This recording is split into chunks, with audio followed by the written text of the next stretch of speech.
Xitoy doiralari Sharqi Turkistonda millionlagan kishini turma va lagerlarga qamab, yuz minglagan yoshni arzon emgak kuchi nomida Xitoy o'lkalariga yetkazgandan keyin turli e'tibor siyosatlar orqali Xitoylarni Sharqi Turkistonga kelib xizmat qilishga rag'batlantirmoqda.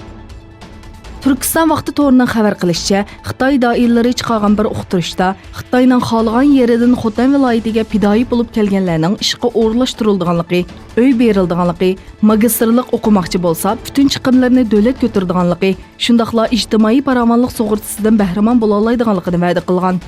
Shundaqla yana magistrlarning eng to'van maoshining oz deganda 7400 yuan bo'lganligi, eng dastlabda o'rinlashib olish uchun davlat tarafidan 50 ming yuan berilganligi, uy setib olsa 100 ming yuan yordam qilganligi, doktorlarning bo'lsa maoshining eng to'van bo'lganda 8 ming yuan bo'lganligini bildirgan.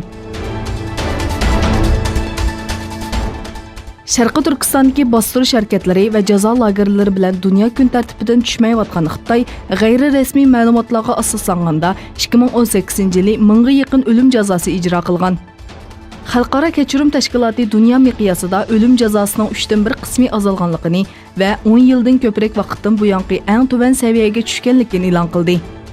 Xalqaro kechirim tashkilotining doklatiga asoslanganda 2018-yili 20 davlatda jami 690 kishiga o'lim jazosi ijro qilingan bo'lib, o'ldirilganlar soni eng ko'p bo'lgan Eronda 50% tushish ko'rilgan.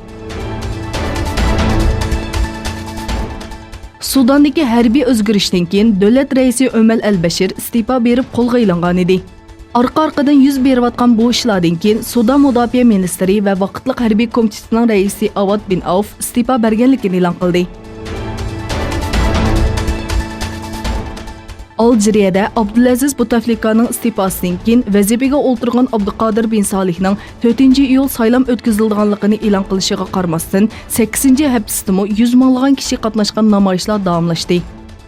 Namoyishchilar tush vaqtidan boshlab poytaxtning har qaysi joylarida to'planib, namoyishlarning simvoli holiga kelgan markaziy pochta binosiga qarab yurish qildi.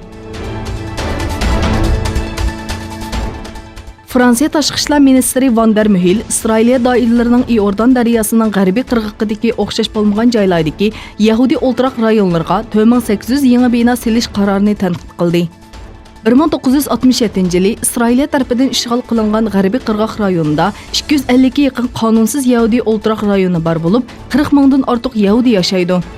Xalqaro qonunlarga asosan ishg'ol ostidagi zaminlardagi barliq Yahudi o'ltiraq rayonlari qonunsiz deb qabul qilindi.